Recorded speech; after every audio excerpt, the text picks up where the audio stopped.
got arrested in 2015, and on New Year's Eve 2015, I had a heart attack. I ended up in the hospital.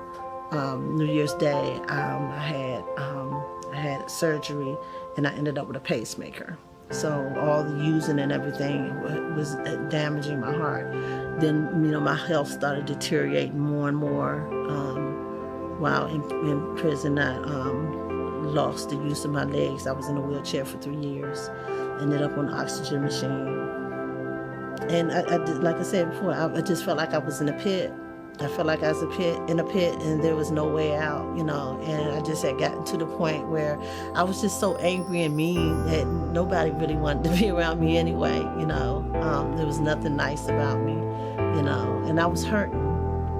I was hurting a lot, and I didn't have all the things that I used before to help me deal with the hurt and the pain. At that time, I myself was homeless, had been to prison, was strung out on crack cocaine, PCP. I was a prostitute on 14th Street and all that. And at that time, God was saying to me that everything that happened to me in my life that was meant to destroy me, He was going to take and use it for His good. And so with Faye just coming along, and she was just there each Saturday, she would just come, she would just dance, and it was simply amazing. So I said to her, I've always wanted to be a dancer. My mom was a dancer on Broadway. It's in me. I just never could dance. She came over my house, for just one-on-one lessons. She said, you can do this. My name is Rev.Faye, and I am a returning citizen. I did 9 years in Jessup. I met Rev.Faye through my mentor, Reverend Mercer. And through that, we have encountered each other so many times within the last 3 years since I've been home. Sadly, that wasn't my first time to prison.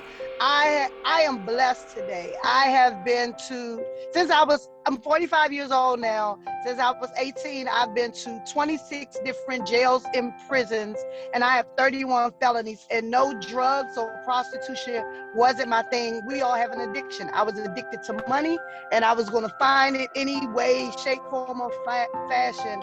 But this time I went to prison and God freed me. I met and gained a relationship with the one and only my Lord and Savior, Jesus Christ.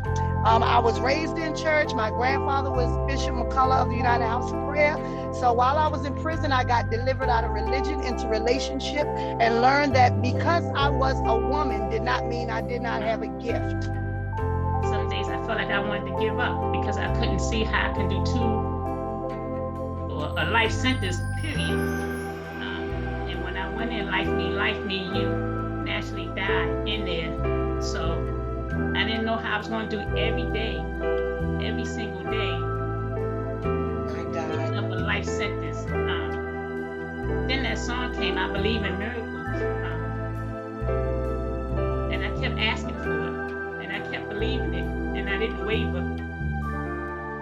And so what Miss Patricia was saying, keep asking and keep knocking. And then the she was saying, believe in your. And I started really believing, and I really started trusting. And here I am today. I'm still under reconstruction. He's still working on me.